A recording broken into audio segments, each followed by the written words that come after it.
I'm going to talk about one of my clinical experiences now, and I've been riding at Alina, and I've had a great experience with them, and I have 2 main preceptors. And on this particular day in January, I was riding with my preceptor, Greg Harvey, and his partner, Joey, and it was my first clinical shift back from break.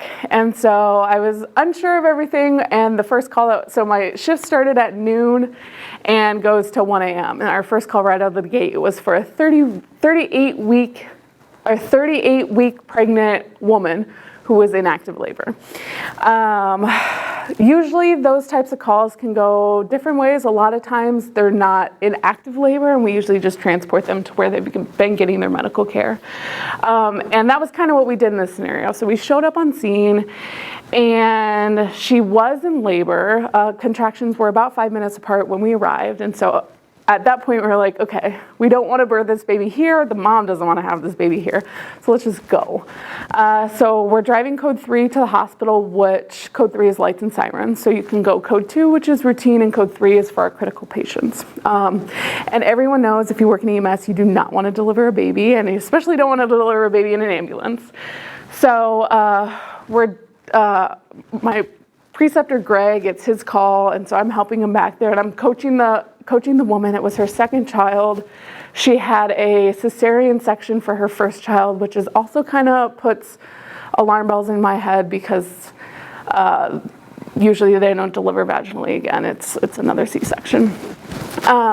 So her contractions increase, and so at one point the baby is crowning, and we didn't think it was going to come out, so we pulled over, and we were like, this baby is going to come out now. We're going to birth it. And so I'm running around frantically, searching for all of the tools. My preceptor, Greg, he's sitting at the foot of the stretcher, and so he's trying to deal with mom and coaching her through that. And she's also not a native English speaker. She's Somali, so just kind of trying to deal with her birthing traditions, being respectful of those, and also kind of, this is an emergency, we got to deal with this sort of stuff. So the baby starts crowning, we're pulled over, we have a supervisor also following us, and so he hops in. The baby doesn't come, so we're just like, okay, let's resume this, and let's try and get to the hospital as soon as we can.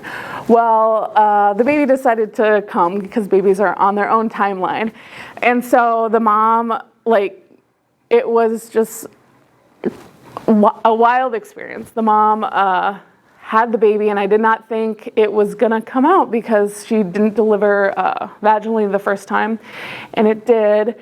And there was a ton of blood. I would estimate that this whole ordeal, she lost about 1 liter of blood. Baby came out. It was a healthy baby boy, and it was just an amazing experience. And I got to put the little hat on, which was like the pinnacle of my EMS career, is putting a hat on a little baby newborn. But the baby was healthy. Handed the baby to mom. We got going because she did lose a lot of blood.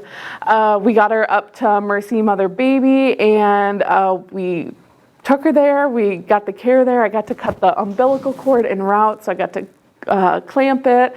And then once after a mother delivers a baby and there's a lot of bleeding, usually massage the stomach, and the uterus kind of pinches off the blood supply there. It kind of gives it a signal that it needs to stop bleeding. The baby's no longer there. So I was doing that, and then we arrived with baby in hand, and we got up to Mercy and delivered the mom to the OB floor, and I stuck around, and I got to see them weigh the baby, and I got to see them swaddle the baby, and I got to see the placenta being delivered, and it was just an amazing experience.